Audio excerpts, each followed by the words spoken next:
Mic check 1 2 1 2. It's the Y2K Collector on a rainy Sunday, coming to you with some good news and some bad news that I've picked up over the weekend. It's an interesting time in gaming, and this summer seems like it's going to shape up to be a little bit different from what we've been seeing over these past couple of years.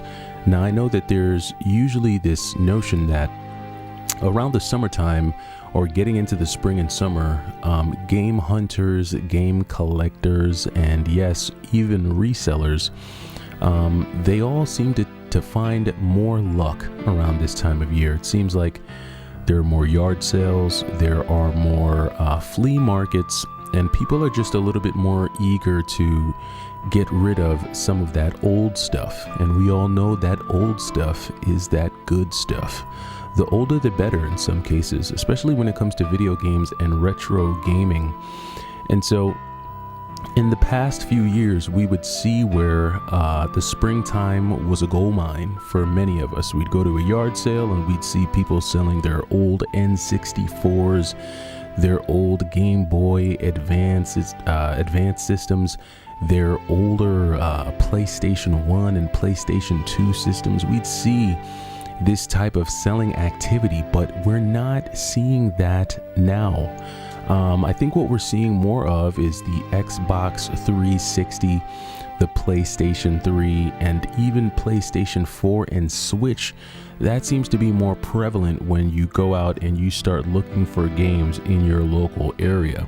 So a lot of us are forced to go back to places like thrift shops, thrift stores, pawn stores, all that good stuff. And surprisingly enough, the place that has been kind of a saving grace for retro gaming, at least for me anyway, has been GameStop.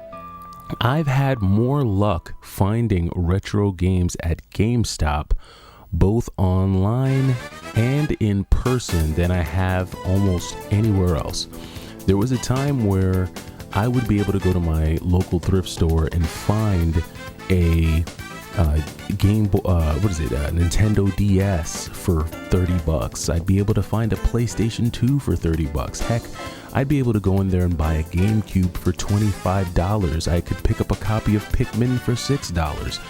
I would get amazing games at their thrift store because not only were the games available, but the games were also very cheap, to say the least. And there's two things that I've noticed that have happened over the last 3 years that I think is going to severely impact game collectors this summer.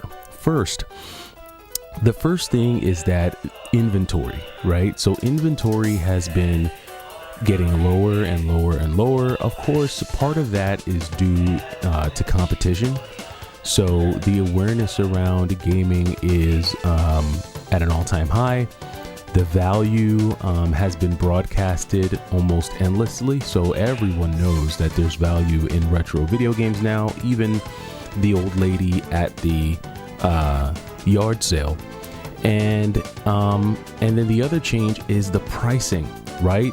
3 years ago, Goodwill was still Goodwill, and you could go into Goodwill and buy video games for cheap. But now, not only they don't even give you access to retro games anymore in the store. No, they ship all of that to some warehouse where they list it all online, and you have to bid for them or just pay an incredibly crazy price. We're seeing PlayStation 2 bundles with one controller and Crash Bandicoot sell for, get listed on Goodwill for $149, and it's like, who's pricing this stuff? Like, are they taking notes from DK Oldies? Like, what is going on here? And so, between the pricing and the low inventory, it's just become very hard. Now, you can't necessarily run straight to GameStop, right? Because GameStop they're pretty much going to charge you market value for whatever it is you're going there to buy. It's not like GameStop is offering some crazy deal. Now, don't get me wrong, GameStop is known for underpricing certain games, whether it be because they just haven't researched the pricing in a bit, and so they're just going off of, whatever. I don't know where they're getting their pricing from. But for the most part, a lot of their games are priced pretty competitively.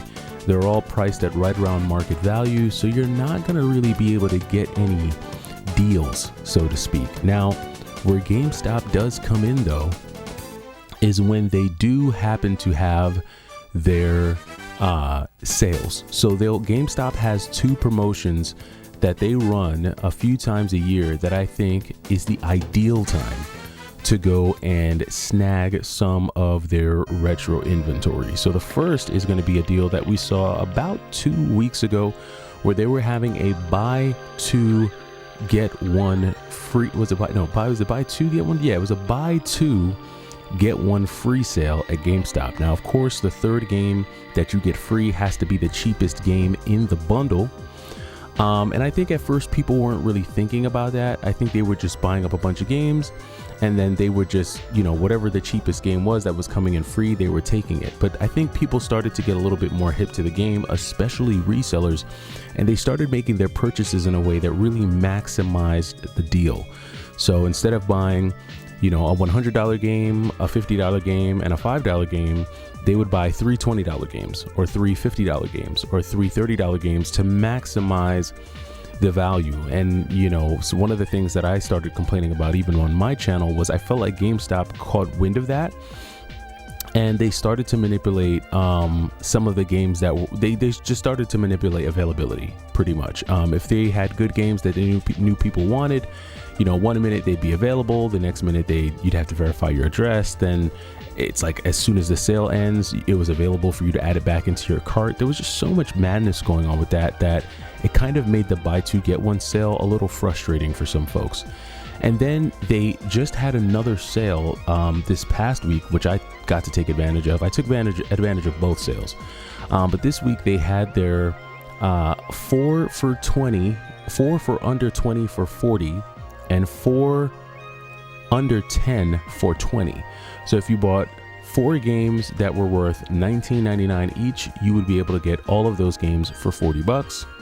If you bought 4 games worth $9.99 or less, or $10 or less, you were able to get those games for $20. And so it's a great time to like, in my opinion, if you're going to try and stock up on Xbox 360 and PlayStation 3 games, that's the best time to run to GameStop for 2 reasons. One, they have 360 and PS3 games in abundance still. Now, I don't know how much longer that's going to last.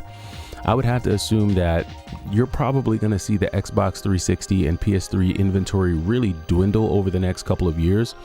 Once the hype around that generation really begins to climax and a lot of people really start going after that stuff, I think that's when you're going to see that inventory dwindle down. But for right now, if you're looking to build on that side of your collection, when GameStop run those promotions, especially the 4 for 20 or 4 under 20 for 40, that's really where you can clean up. Because think about it, you can get 8 quality, PS3 games for $80. And that's a really, really good deal depending on the games that you get, because you've got games like God of War Ascension, which I was able to pick up. You have the God of War Origins collections. You have the Transformer games. You have some of the Spider-Man games that are under $20. You've got just a whole variety of games that you can take advantage of. And it's funny because so far this year, I've been able to get more retro games from GameStop than anywhere else. During their buy two get one free promotional sale, I was able to take advantage and pick up a bunch of NES games that I had wanted. I also got my hands on some Super Nintendo games and even some N64 games as well. I picked up some Game Boy Color stuff, which was really great, some original Game Boy stuff, and in large part, a lot of what they sent me was in really good condition. I bought a copy of Maximum Carnage for the Super Nintendo. Great condition. Kirby All-Stars for the Super Nintendo. Great condition. So I don't know if this is a trend that GameStop is going to continue throughout the rest of the year, but I was in a store not that long ago and I was having a conversation with one of the managers, and I said, why doesn't GameStop just invest more of their resources into establishing a genuine rich retro gaming section in each of their stores? And I told the manager, I think that would drive a lot of sales, and I think it would work out well for them, because now anyone who's looking for retro, they all have their own section in GameStop that they can go directly to and see all of the inventory that they have, as opposed to having to walk into there and asking them for a printout of all the retro stuff that they got. And it's funny because I didn't go to that store for a few weeks, and I actually just visited there the other day. And when I walked in, I noticed that all of their 360, PS3, Wii U, and even some of their DS stuff, it was all on one shelf. And you know, I don't know what the rules are in terms of how much autonomy GameStop gives the store managers to, you know, I guess lay out their store. But when I saw that, I low-key thought, you know, that manager probably took my idea, which is why all of these games are on one shelf, even though, you know, they're not like the, you know, usually the way GameStop does it is they'll put the PlayStation 3 games in the PS4 section. They'll put the Wii games in the Switch section, and, you know, they'll put the 360 games in the Xbox section. But all of these different, systems and all these different, you know, Xbox and Wii and PS3, even though they were all different for different systems, they were all on one shelf. And when I looked at it, I was like, why are these games all mixed up? But then I realized they all had one thing in common, which was that they were retro.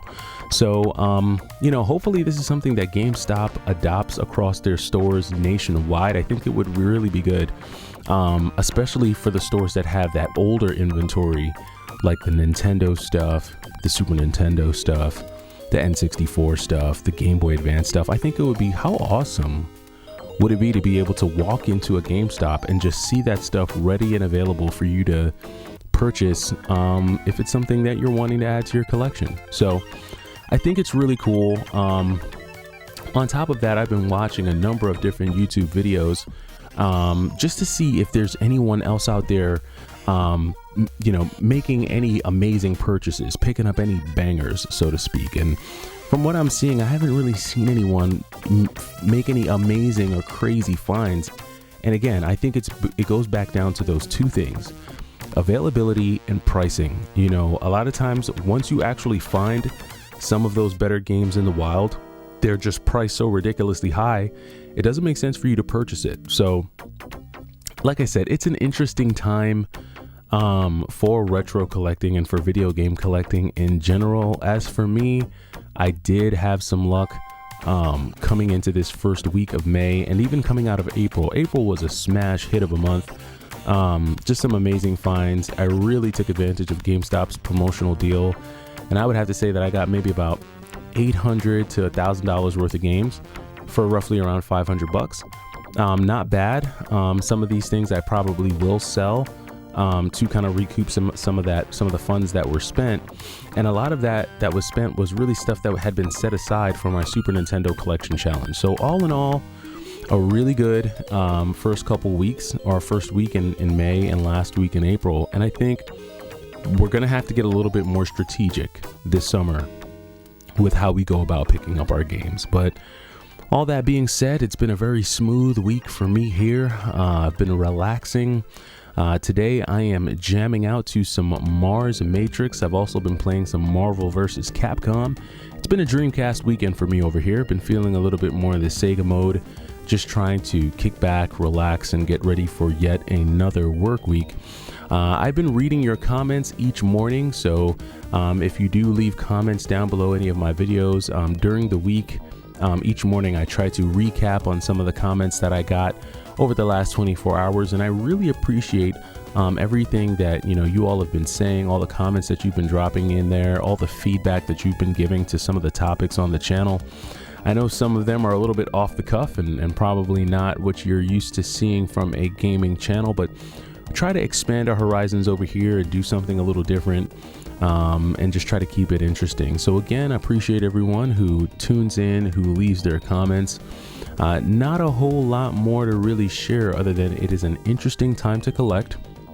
GameStop has been the most productive place for me to shop, and I'm not too sure how much success we're going to have with the yard sales and the flea markets this year. But let me know down in the comments. Let me know what you're finding. Let me know what type of success you're having this spring. I'm interested to know if you're finding anything good, and I'm interested to know if you've been able to catch any bangers in the wild. But that does it for me. I'm the Y2K Collector. Thanks for stopping by on a cool Sunday. Hopefully you enjoy the rest of your weekend, and I'll catch you in the next video. Take it easy.